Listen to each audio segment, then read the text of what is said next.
Hello and welcome to Landscape Photography World, the podcast for everyone passionate about landscape photography. I'm Grant Swinburne and I'll be your host on this show, talking to landscape photographers about their motivations, likes and dislikes. Nici Cumpston, a proud Barkandji artist, curator, writer and educator, highlights the significance of the Barka, or Darling River, and the Murray-Darling Basin in her work. Through her art and advocacy, she addresses the crisis facing these vital waterways, emphasising the need for recognition and protection. Documenting the backwaters and inland lake systems since 2000, she captures the ongoing connection and responsibility of Aboriginal peoples to the land. Her portraits of trees and waterways serve as a platform for discussion, urging collective action to safeguard our water resources. Cumpston's work invites us to humanize the rivers, recognising their role as lifelines that sustain us physically, emotionally and spiritually. As custodians of the land, she calls for cultural responsibility to care for these vital ecosystems, emphasising the importance of speaking up to ensure their protection for future generations. In the 2020 Queen's Birthday Honours, Cumpston was awarded the Medal of the Order of Australia, or OAM, for service to the museums and galleries sector and to Indigenous art.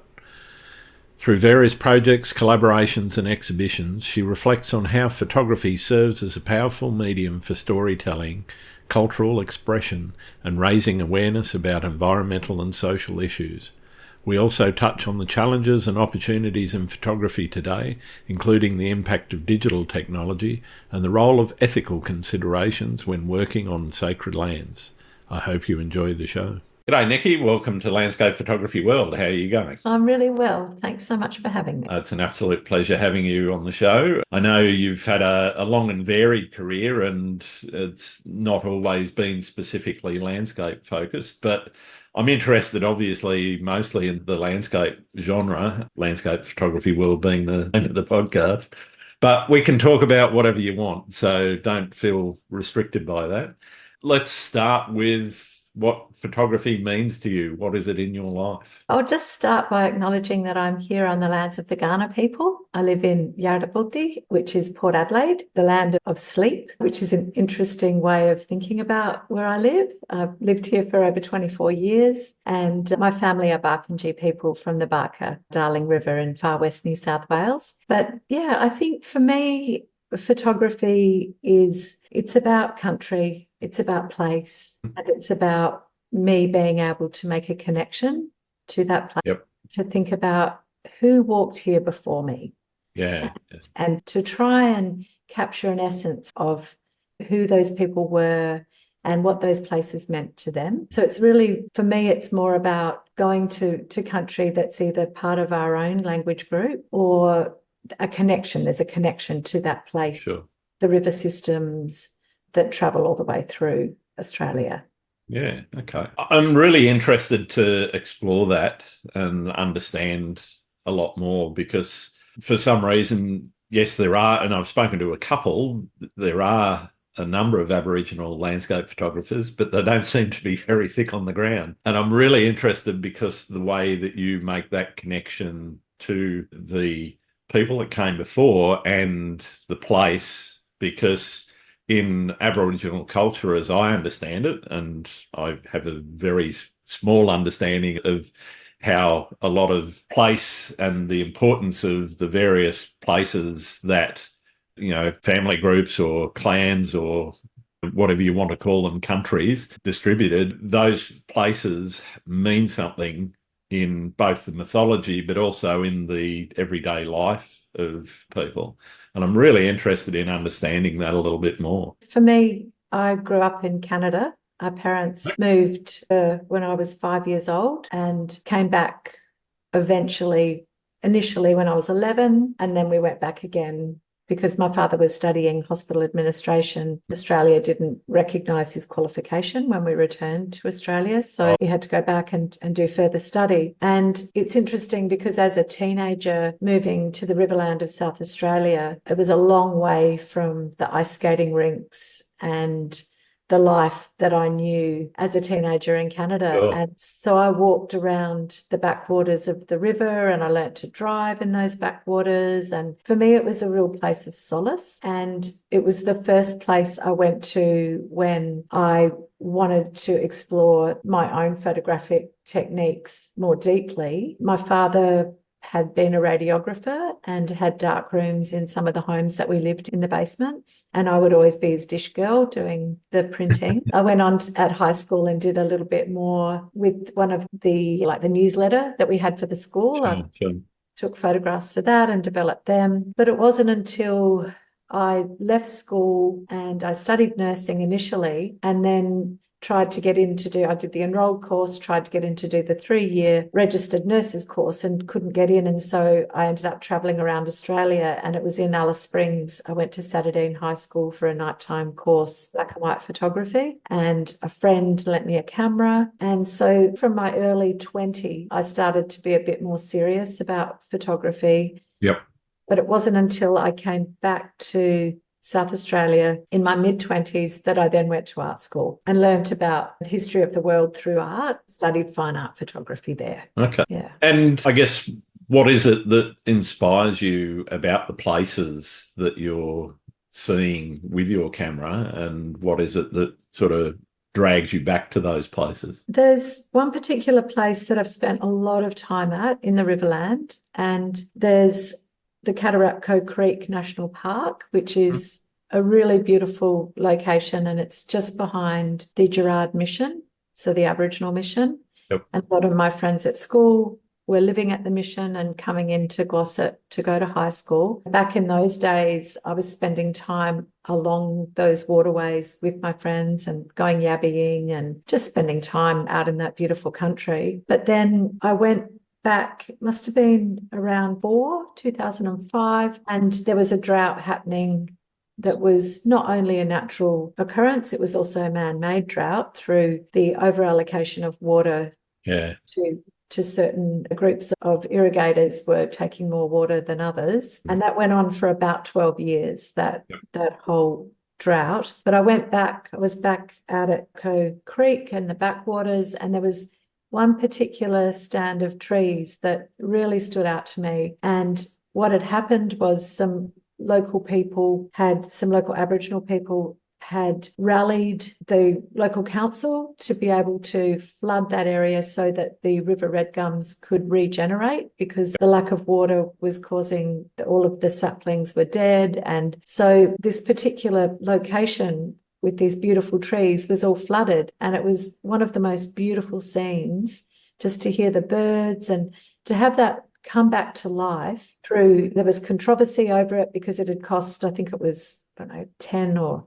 $20,000 in diesel to be able to pump that water into that area. But it ended up being that this is a rejuvenation of country and really important occurrence for that particular area and for the biodiversity of that area. So I photographed that tree on a number of occasions, very early in the morning, later in the afternoon. And what happened was I'd been asked to create a body of work for the Commonwealth Law Court. It's a new building that was being built in Adelaide. That was in 2005, and I was approached in late 2004. And I went to see the site. It was a building site, but the wall was a 12-metre long wall with a 5-metre long wall at the other side. And the gap between the lift and the wall was 5 metres from the lift to the wall. It wasn't a great expanse, and they wanted me to create a body of work for that 12-metre long wall and the 8-metre long wall. And so the first place I went was back out to Cataraqui and walked and thought about what it might be that I could do. And all I kept seeing in my mind's eye were panoramic images. And what I'd been doing was cutting and pasting my own images to make them panoramic. And I'd been eyeing off an X-Pan to the Hasselblad cameras. And I thought, I'm just going to put in an order for one with the local photographic store. My father had passed away. I knew there was a check coming for an amount of money. I didn't know how much. And I just ordered it. I thought, I need to have this camera to be able to do this job. Yeah, sure. And the camera arrived, the check arrived, and I was about 60 cents short. So anyway, it was amazing. It was just meant to be. So I've always worked with film. I'm still working with film. Okay. And they're like 35 mil by 2¼ times the length of the 35 mil neg. And so using black and white film to create the images. And so that was what I did. But what I did was I turned the camera and did them all vertically.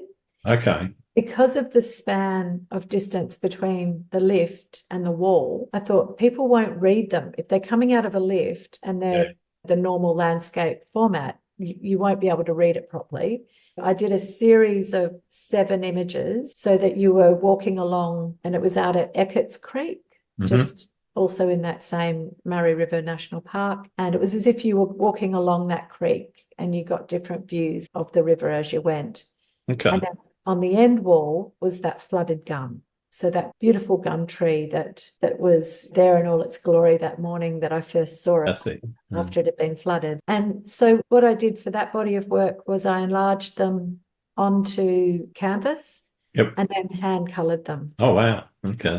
And previously I'd hand-coloured only onto photographic paper because I'd always enlarged my images myself. Yeah. But the paper was getting more and more difficult, 2005, to actually access big roll paper, black and white matte paper. And so I had the negative scanned, printed onto canvas, and then started hand colouring the first one. And I always used oil paint, but the oil paint with the archival pigment took the pigment off the canvas. Oh, no. Okay. So I had to use watercolour instead. And using watercolour, you have to leave whatever you want white has to stay white. Yeah, you can't paint white on with watercolour, no. And because it's a photograph and I'm hand colouring, I want people to know that it's a photograph. I'm not trying to pretend that this is not a photograph. So the image has to stay there. Yes. So that was an interesting lesson and something that was, that was a lot, because those images they're big. They're over 2 meters long, just under 1 meter wide. And so I had to learn pretty quick what to do. I guess in doing a project like that, were you preconceiving what it was that you wanted to capture before you even started, or were you saying, okay, I've got this wall to fill, what am I going to do? It really was. And that's how I always work. I go out on country and walk and think and feel. And I was also thinking about the fact that this housed the family court, the family law court, and that people would be under duress coming and going and coming in and out of that. They were in the foyer, so they're not going to miss these images. They're right where they're going to head up to the court. And so it was about giving people a moment of reprieve and bringing that beautiful country into the city and having that opportunity for people to go on a little wander in the middle of their day when they're in a busy city. Yeah. So that was the conceptual side of things that I had in my mind. And then being out on country and finding this particular location that had a stone weir. So there were a lot of interesting parts that I could then hand colour and bring life to through that medium.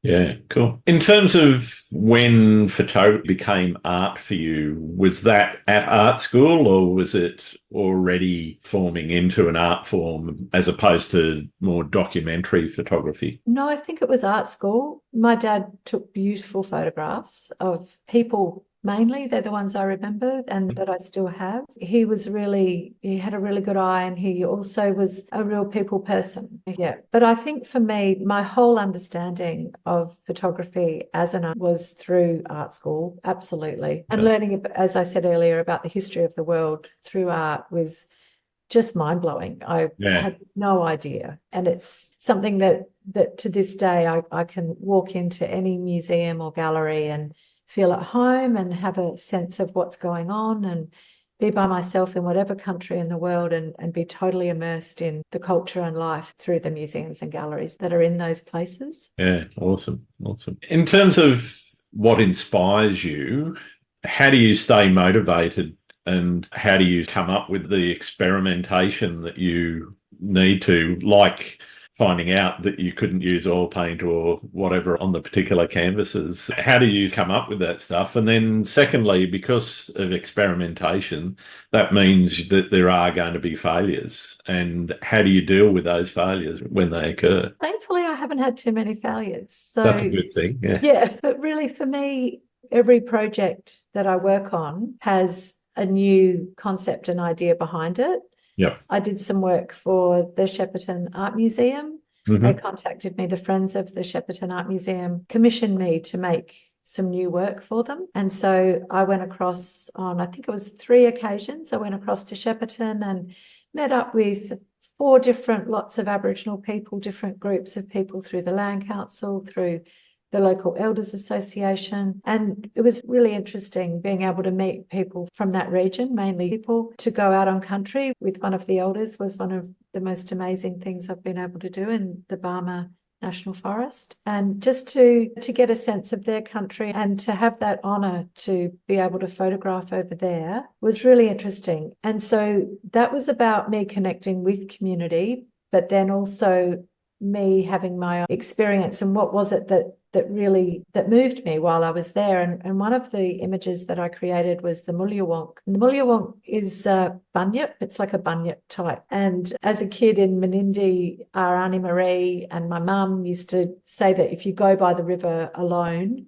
that Mulyawonk will get you. They'll drown you, just to keep us away from the river, essentially. Yeah, of course. But I found this most incredible place just out. It was a gold mine out of Rushworth, and they had the most amazing xanthorrhea growing. They're really large scale, and they were like a Mulyawonk. They looked like people. Yeah, wow.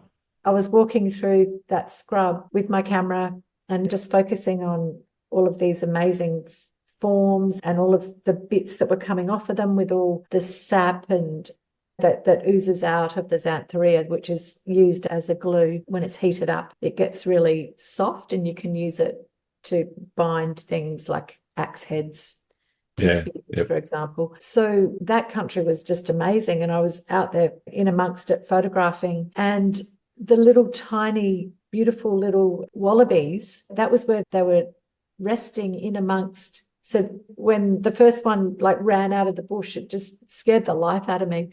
So it really was like these were alive. And so I called them the Mulyawonk because that's what it reminded me of, what I imagined in my childhood of what they would look like. Mm-hmm. Yeah, but every different project, I've been working on a series called Attesting. Yep. And that series I started back in the which was really about the rivers and the waterways. And so flooded gum, that beautiful flooded gum, was part of that series, as well as around beautiful Lake Bonnie or Lake in the Riverland of South Australia. That incredible lake I've spent many hours around there and seen the changes that have happened when they stopped the flow of fresh water into the inland lakes from 2007, for about 10 years. That water receded right back because the original lake was a lot smaller. But when the locks and the weirs were put in for irrigation in the early 1900s, that lake became a lot bigger. And so the original shoreline was flooded. Yeah. But when they stopped the flow of fresh water back into the lake, the water receded back to that original water. So all those trees that are permanently flooded in that lake were no longer flooded. So I could walk around that area. The signs of Aboriginal occupation were all around me. Yeah. Trees, there were scar trees. Yep. There was a midden that went for almost 1 kilometre long. Wow. And goodness knows how deep, and just the feeling of people and the campgrounds, and it was all there, all laid out before us, which we'd never been able to actually see before. Yeah, it's all flooded. Yeah, so that has been an ongoing investigation and something that I've consistently worked with because it interests me, and it also, there are so many tales to tell about colonisation and the effects of change that have happened, but also that something happened which I found really fascinating, and that is that Barkandji people travelled, as many language groups, most Aboriginal language groups travelled to exchange and to meet other people, come together for big gatherings. And one of the places where those gatherings happened was at that actual site. Like Bonnie, yeah. Yeah, and the actual site that I had been photographing in particular at that particular shoreline. And so that made me connect that ancestrally our families walked this country. And here I am all these years later, not sure, thinking that maybe the connection was because of, as a teenager, returning there when we moved back from Canada. Yeah. It's deeper than that.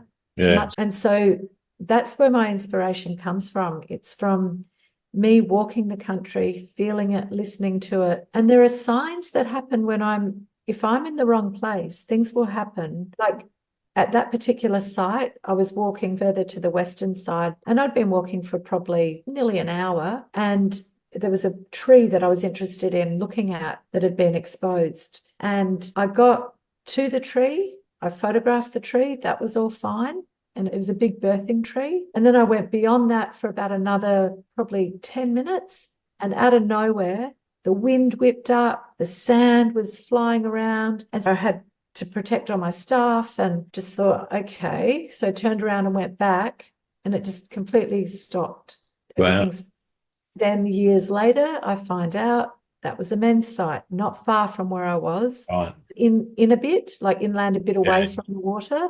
But nevertheless, whatever was there was telling me not to go any further, and I was listening. Yeah, fair enough. I'm interested in how many projects that you have on the go at one time. Obviously, when as an artist, there's usually, I know I've got probably about a dozen kicking around at any one time. Not all of them active. Some of them are just thoughts. Some of them are very active, and some of them are sitting waiting for me to pick them up. How do you work with your projects, and how do you select, okay, I'm going to work on this one and I'm going to work through, and that one I'm going to nail. These others I'm going to just sit on the back burner. How do you make your choices around your projects? I'm usually only working on one thing at a time. Yeah, okay. There might be a number of things that I've got on the go as far as exhibitions and other, but bodies of work, I don't have that privilege, unfortunately, because I work full-time as a curator, and I'm also an artistic director of the Tarnandy Festival. I have pretty well 2 full-time jobs plus my art practice. So it's really it's tricky. I find it hard to balance it all. And I just created a new body of work last year, which is in an exhibition that's touring Australia for the next 2 years. And it just opened on Wilyakali country in Broken Hill, which is part of the Barkandji Nation. That body of work was from out at beautiful Murray-Darling National Park in the old gorge. And so that's my latest body of work that I created for that exhibition. And that's an exhibition that I worked on with my sister as co-curator, 4 other Barkandji artists. And we very much, for that exhibition, we were led by country. We wanted to include country as part of the conversation. So we didn't go at the project knowing exactly what we wanted to do. In 3 years of us travelling together out onto country to different beautiful locations, Kinchega National Park, Murruwinji, around Broken Hill, as well as in and around the Menindee Lakes. So that project incorporates a Dun who created a most beautiful film with a cinematographer and a composer. There was another photographer involved, Camp Morris. My sister did lino cuts. David Doyle carved and made all sorts of incredible cultural material. And then Raymond Zeta did like a family tree type. Yeah. Yes. So that project was really about us being able to connect with each other, to learn from each other, but to essentially listen to country and then tell the story through the works of art that we created about what we learned along the way. Nice. Even though my projects are photographic, they're about delving deep into what are the conceptual ideas about place, and what are these deep, meaningful stories that I'm trying to draw out from this country, and how can that be shown through the work. And quite a bit of my work is really about trying to raise awareness, to give elders within our community a voice, to be able to express themselves and to have a place at the table with the Murray-Darling Basin, for example. And so really it's not necessarily about me, but it's about the country, and it's about how we can work together as a nation to become aware of what's happening and to collectively try and enable it to grow and live, and for us to still maintain our waterways. Yeah. I think a lot of your success can be attributed to your ability to communicate, not only visually, but also verbally. I guess in terms of that, how are you trying to express the stories of that country in your work? I think through the images that I create, and the hand colouring is a big thing for me. It's what I mainly do. Yep. I have got some straight colour images that I've worked with as well. But I think it's about trying to evoke the feeling through the colour that I'm adding and imbuing the images with. But it's also, I think it's also the writing. So I quite often I'll write about each of the images and include that text side of the work so that people get a sense of what it is that I'm getting at within the work. They're not just pretty pictures. For me, it's about using this as a platform to be able to extend on the understanding that I have, but then hopefully opening up for discussion with a broader audience. Yeah, and I think that's really important. One of the things that I'm quite keen on promoting, as well as ethical considerations for landscape photographers in particular, but in general as well. But when they on sacred lands or they're going to places, as you said, female photographers going to men's places, male photographers going to women's places. I guess one of the things that really needs to happen is that communication, that people find out about where they're going and why those places are sacred, and what to do and what not to do, because there are definite, and that may vary on the place and it may vary from country to country. But I think it's really important for landscape photographers in general to be aware of those issues and take note and operate ethically. Yeah. And that's something that I'm very conscious of, and we'll always check in, for example, with the Murruwinji images, just checking in with the elders that I know to make sure that I haven't captured anything that I shouldn't be. It was pretty general where I walked. I didn't go up into the undercrofts because I couldn't actually get up there. Not as agile as I used to be. For me, it was beautiful. I got to walk through the creek bed and I could still hear all of my colleagues and their voices ringing through that gorge as they were like way ahead of me. Yeah. It was really a great sense, a feeling of joy. And I called the series Mirrabili, which is happy and contented, because that's how I felt at the time. It was a beautiful day. It was a gorgeous winter's day. It'd been freezing overnight and then it was 25 degrees in the day. I was just on my own, listening to the birds, looking at all the beautiful colours in the rocks. And so that's what I then recreated through the hand colouring process in the work. But it's that joy of being out on country, but also being conscious and aware that this might be a place that I shouldn't be documenting. And if that was the case, then absolutely I would not print those images. So, and not everybody has that opportunity to ask elders that. But no, that's the unfortunate part, is that a lot of people either don't take the time or that don't have the opportunity to do that. Yeah. And I guess also there are ways that you can find out if there's something that's not sitting right with you. You can seek out whose country you're on. Everyone can do that. And the local Aboriginal councils are usually fairly easy to find. They're not hidden anywhere. No, that's right. Yeah. And I think opening up those conversations is really a step towards reconciliation in a lot of ways as well, because it means that there is more engagement, there is a lot more respect and a lot more interaction between non-Aboriginal and Aboriginal people around those sorts of sites. And to me, I think it's a really important thing for people to consider when they're going into some of these locations that may be sacred. I'm interested to switch now into your curation. So put your curator's hat on and talk a little bit about how you collaborate with the various artists, painters, musicians or dancers, as you said, to create interdisciplinary projects. How did that come about for you, and how do you find the people that you're wanting to highlight in your exhibitions? How did it start? Gosh, I worked for 10 years teaching photography at Towndy College, the Aboriginal Community College in Port Adelaide here. And that after the first year, I just couldn't believe how incredible the students were with their work.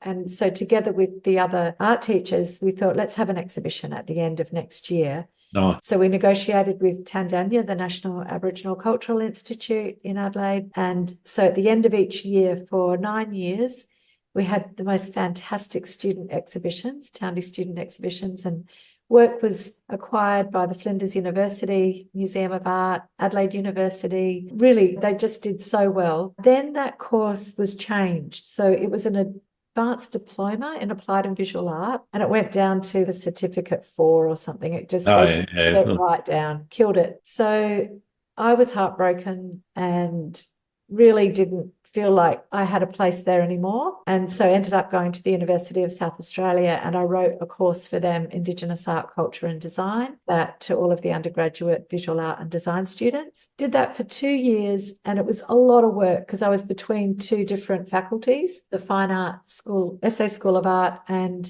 the David Unipen Indigenous Education Research Centre. And I ended up, there was a job going at the Art Gallery of South Australia as a trainee curator, and I applied for it and got it. And because I thought, oh, this is going to be a way that I'll have more time to do research and do a better job of delivering this information.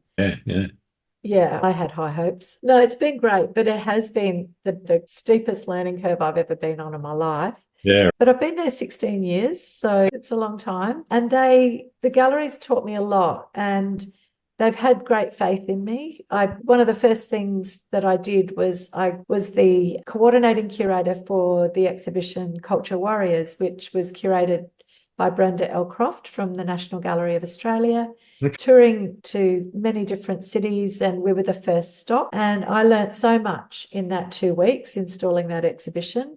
The next thing I was to do was to curate an exhibition for the gallery from the collection. And so I spent many hours out at the offsite store, pulling apart like racks and looking at paintings, and ended up curating an exhibition called Desert Country. And mind you, I didn't really know what I was doing. All I'd done before was brought students' work together. Really curating it was just bringing what we had together. Yeah. And making the choice, these are the standouts, these are the ones that we're not going to exhibit because they don't stand out. Yes, yeah. So that was how it all started, was just doing it, basically. But now, since 2014, we've been running the Tarnanji Festival of Contemporary Aboriginal and Torres Strait Islander Art. That's given us a budget and an opportunity to showcase artists from right across Australia. And the big thing about Tarnanji, it's a Kaurna word which means the first sight of a seed sprouting, or the first light of day, sight of that light of day. So it's about new beginnings and new opportunity. And so I talk with artists and ask them what they're up to and what they might need to develop their work into something more ambitious. Is there something that they've wanted to work on for a long time that they haven't had the finances, or they haven't had the moral support, or do they need to be partnered up with a fabricator, or what is it that they need to be able to achieve the outcome? And we present the work at the Art Gallery of South Australia. There's a major exhibition, a catalogue that goes along with that. A number of artists are also recorded. We create these beautiful artist portraits, moving image artist portraits, with a production company called Closer Productions. So there's a number of outcomes for the artists, and it's a way to really support not only established artists, but emerging artists or mid-career artists. There's no set, it has to be this or has to be that. And that's also the way I approach the work, that I try to get a diversity of work, whether it's photography or moving image or weaving, sculpture, whatever it might be. And so it's a lot of conversation, and in some instances there is a lot of hand holding. So there's a lot of back and forth, a lot of time is taken to really ensure that people are feeling supported and Sure. have what they need. And then we also partner this last Tarnandy last year, we partnered with another 36 organisations across the city and state, and they presented work by Aboriginal and Torres Strait Islander artists. Yeah. So we use this as a platform to help support other people to engage with and work with Aboriginal and Torres Strait Islander artists. Yeah, so right. It gives people, there's a lot of people who say they don't know any Aboriginal people, or they don't know how to find people, or so this is just a way of breaking down those barriers and enabling more opportunities, because I can't tell you the number of artists. We've worked with over 6,000 artists since the first festival in 2015. And yeah, there's a lot going on. There's some incredible work happening, and people just need more opportunities. So yeah, definitely. That's what the aim is. I guess you mentioned you're still learning. What's the most important thing you've learned as a curator? To listen. Yeah, great. And actually hear. Yeah. Yeah. Don't presume, never presume, because it's bound to slap you in the face. Yeah, that's a fantastic lesson. I really love that. Let's move on to where you like to shoot. Do you have a favourite spot that is always calling you back? And what is it about that spot that you just have to go back for? I think it's probably a mixture of the Barka, the Darling River. There's a number of places along the Barka. Also, though, it would be Lake in Barma. Yeah. That lake is alluring. It's so changeable. Every time you go, it's different play of light. There's been a lot of change as well to that shoreline, and the way that they clean it up, as they seem to think. It's cleaning it up by removing those beautiful big old trees that are the home for many different birds. And that's it, yeah. Yeah, it's mad, but they're doing a good thing at the moment. They're stopping people from camping at the like randomly camping around. Yeah, right. So they're making it so that you have to book, and that you actually have campsites, because people were leaving all their rubbish and burning out the trees, and madness, all the madness. So that is probably one of the places that I ideally love, and it's not that far from here. It's only a couple of hours, as opposed to the Darling, which is 6 hours away, 7 hours. Yeah, sure. What's the most notable experience you've had out in the field? Oh gosh, I don't know. A lot. Any horror stories? They're always good fun. No, just silly things. Like, I remember I was doing it was for my honours year, and I was doing a project, and I'd borrowed a Mamiya 6.7 camera, and I went to set it up, and I'd forgotten to connect it to my tripod. I needed a nut that needed to go between.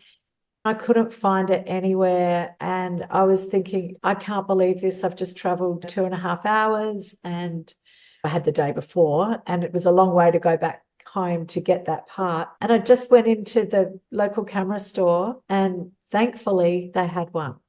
It was a camera store that had hardly anything in it, but they had what I needed, and I was very grateful. What have you learned about the world through photography? I think I've learned how to see the world, how different people and how other people see the world. And just that for me, I just love being able to have something to do.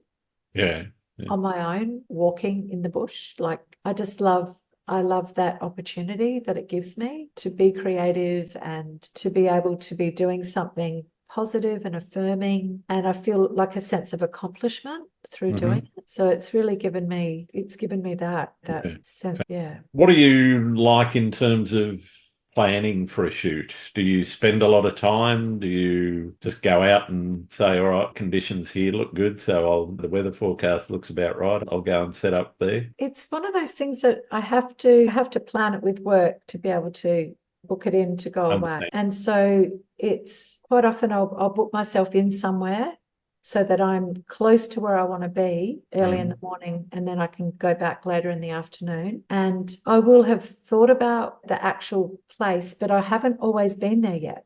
Yeah. So the first kind of day or so is me getting to know what it's like, how it feels, whether it's something that is going to resonate. Yep. Okay. So there's, and some of the places I'm returning to, so I know, and I know that I need to be on that side of the lake for sunrise, or sure. Yeah. So it's a bit of a mixture, to be honest. Okay. What about the end of the shoot? Are you straight home, put the card in the computer and get into the editing, or do you like to leave things for a little bit and forget about the experience and come back to it later? I guess because I'm using film, I'm having it. Well, you've got a built. Yeah. And I do use a digital camera just so that I've got a record of the day, but I don't usually look at that until I get home. And I'm actually a Ludder as far as editing and things like that go. Okay. I know how to do certain things, but I'm terrible. I'm actually terrible. That's fine. Each to their own. I know people that don't like editing at all, and they just I don't know if it's Photoshop and it's many and varied ways of doing exactly the same thing. There's always about 50. Yeah, exactly.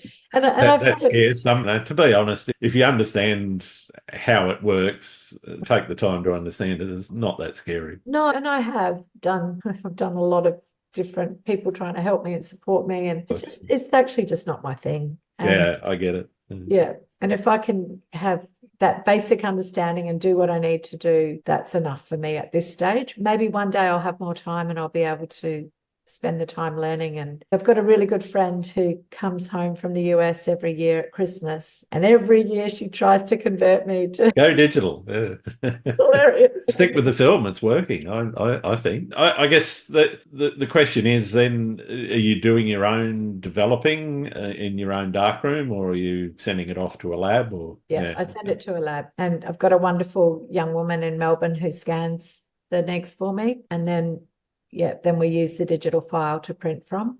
Yeah, right. Yeah. Cool. Yeah, I'm interested in that process of how long do you normally have to. I remember I'd put my film into the chemist or newsagent or wherever, and it'd take a week before you'd see anything. Yeah, it is about a week because they're not doing as many of developing. So it does take about a week now. Okay, so it's about the same. It hasn't changed. It's about the same. Yeah, and I'll just get them low res scans, and then once I know what I want, I'll send them over to Bridget to do high res for me. Cool. In terms of printing, are you working with a printer there, or are you doing your own? No, I'm working with a printer. Yeah. Okay. Yeah, cool. I've been going to the same fellow festival. I worked with his father, and now wow. Yeah, so probably I've been going there for a long time, over 20 years, probably 20 or so years. Yeah, so that's great. I know what I want because of having that darkroom technique behind me. Yeah. And he knows that I'm hand coloring, so he knows how to print my work really. He'll do test strips if he's unsure of a certain area or whatever, and then we'll go in and... I think it's really important to have a good relationship with your printer if you're not doing it yourself. If you're doing it yourself, you also have to have a good relationship. You got to know what you're doing, and I don't. I really don't know what I'm doing when it comes to printing. It's one of the black arts that I can't get my head around either. Yeah, and I've got a man I work with in Sydney as well. He's incredible, Warren Mack. Yep. And he's printed a number of my works for me as well, because I'm with Michael Reid Gallery in Sydney. Yep. So cool. They put me onto him when we were making some light boxes of my images. Have you struck a creative wall or a creative block? And if so, how did you handle it? I would usually just get myself to a place. And things tend to come to me when I'm out on country, and I just start photographing and seeing things and finding things. Because the more I try and push in my mind an idea or try to conjure something up, it's never worked for me. It's just a matter of taking the first step in whatever the initial idea is and heading out. And then it usually comes. Like I did a residency out at Fowler's Gap Research Station in 2011, and it was through the College of Fine Art at the University of New South Wales. And I had no idea. I was out there by myself. My partner drove out there with me and left me there. I was staying in one of the houses on the property, and there were people around. There was the station manager and different people around, but I went out on my own each day, and the place went for 30 kilometres long along the Barrier Range. So there was a lot of like ranges, but then also flat country, and I was overwhelmed by it. I'd never been there before. It was a place that was very new to me, but it was, and so initially I started to get a little bit anxious about what the hell am I doing here? And then each day I went to a different spot and I parked my car and then I walked from there. Yeah, right. Slowly but surely, I got the feel of the place and drove up to the high points so I could get a sense of what was below me. And that ended up being a really interesting body of work because it was Wilyakali and Mulyangalpa country, just north of Broken Hill, about 112 k's north of Broken Hill. And everywhere I stopped the car, there were stone tool making, like all of the shards of stone tools. And it just felt to me that the ancestors were still around us, that the evidence was all around us of them having been there. Yeah. So I called that series of work Having Been There. Nice. It's that thing of you think you don't know, you think, what am I doing here? What is this about? And then step by step, just relaxing into it, brought it to life for me. Yeah, nice. You see as photography's place in society? I know it's a big question, but I'm just keen to get people's perspectives on that. I think it's really it's more than history. It's more than documentary. It's because it gives us that sense of our social history and the things that we can see through the images tells us about the place, the people. So you get that sense of time. Sometimes images are timeless and other times they're very much of the time. Yeah, definitely.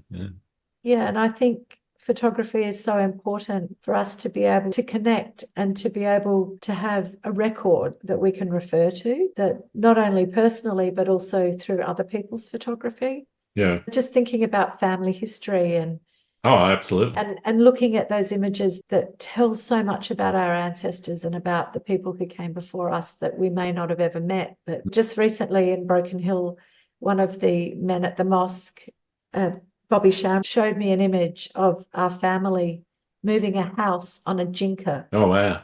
And because my great-grandfather was a cameleer who came from Afghanistan. And there was you can't really make out exactly how many people, but there looks like there's about a dozen people. There's a whole train of camels and a whole house being moved across a paddock. Wow.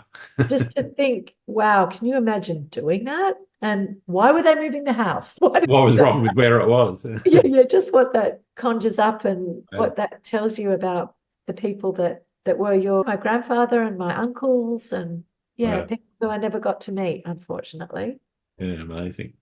How can collaboration and community building help in fostering creativity in landscape photography? I guess I'm also interested in how we can support and learn from our peers in the field as well. Oh, I think I talk about being alone and being out on country alone, but I've also spent a lot of time with my partner, John, and also with my sister Zena. She came on my second trip to Fowler's Gap Research Station, and bringing them in and having not only their company and support, but also as a way to share the experience and the story. I think that for me has been really helpful, and it's something that I hadn't previously done. When I was younger, I would just go on my own. But we have a group of people here in the port led by photographer Tony Kearney, and we have exhibitions in an old 100-year-old flour mill. It's the actual processing part of the flour mill.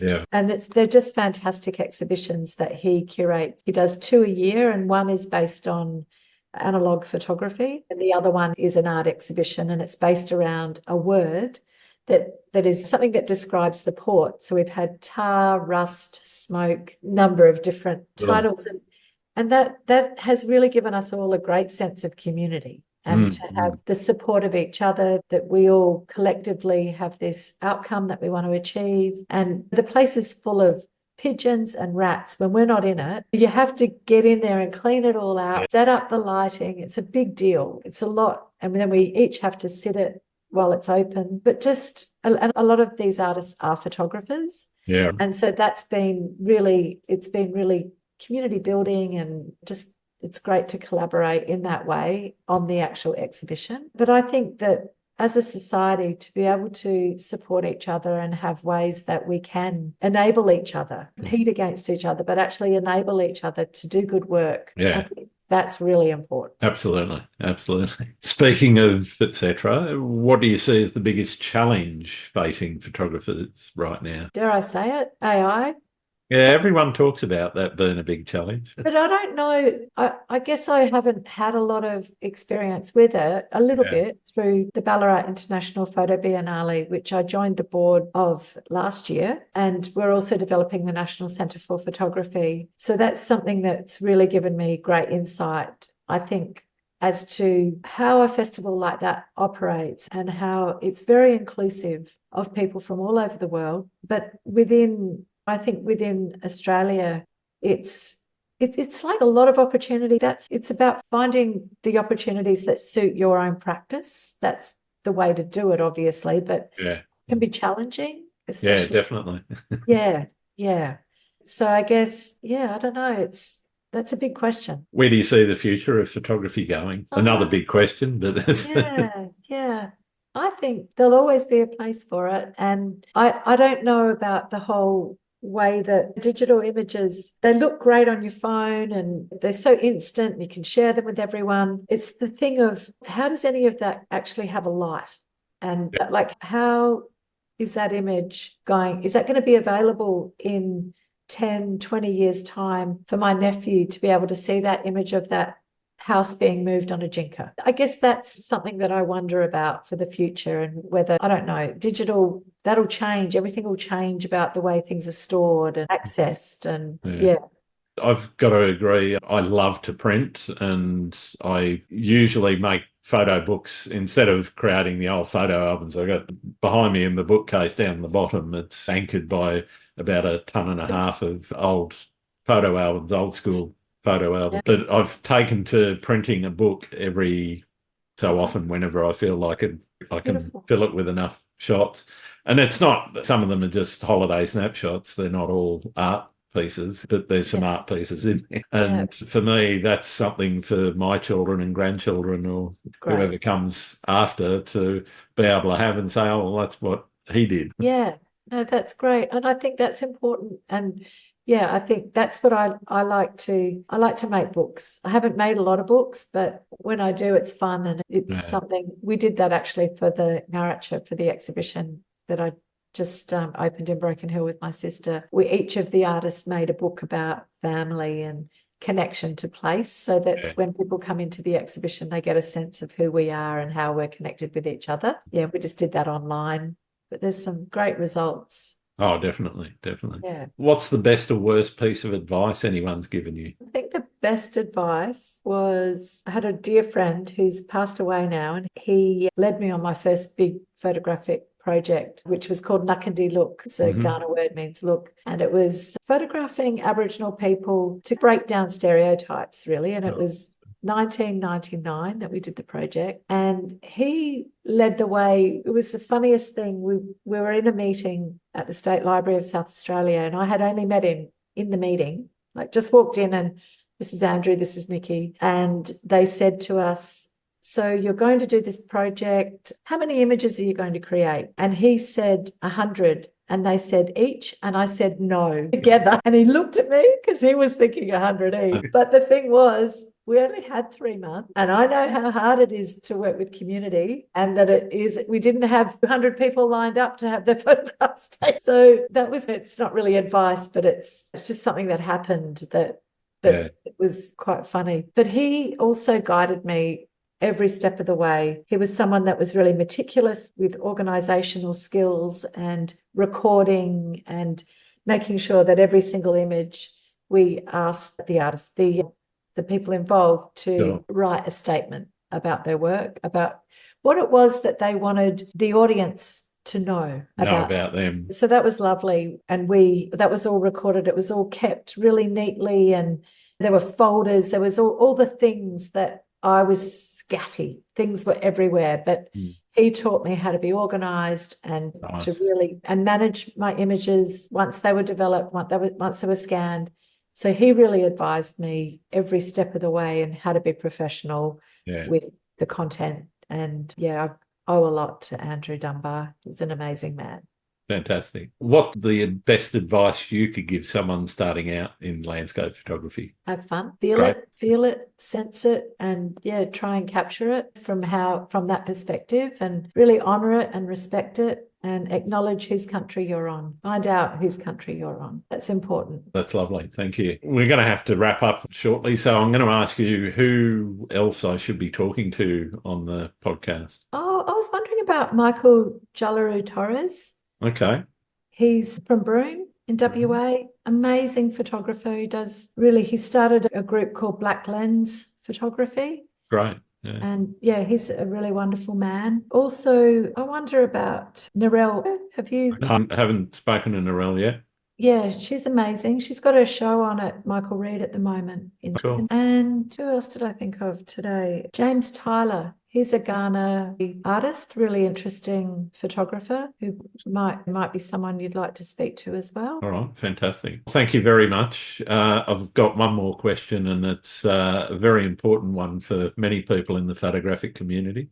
Do you like pineapple on pizza? I really do. Nice. Love it. Thank you very much for taking the time today to talk to me, Nici. It's been absolutely wonderful meeting you and getting to know you better and learning more about who you are and what you do. Where can people find your work? I've got a really outdated website, so I'm a bit embarrassed about that. Don't we all? I actually put some new work on mine this morning. First time in about 6 months. Well done. And also through Michael Reed Gallery. Nice. Fantastic. Yeah. Oh, thank you very much, Nici. Thank you. It's lovely to meet you, Grant. Thanks again for listening to Landscape Photography World. I hope you enjoyed the show, and keep listening because I'll be joined by some great guests in upcoming episodes. You can find my work in this podcast at grantswinburnphotography.com. I'm also selling gear on that website as well. So if you're looking for photography gear, come and see me at grantswinburnphotography.com and see what I've got. I'm also on Vero, Twitter, YouTube, Instagram, and Facebook. I'm Grant Swinburne. Hope to see you out shooting.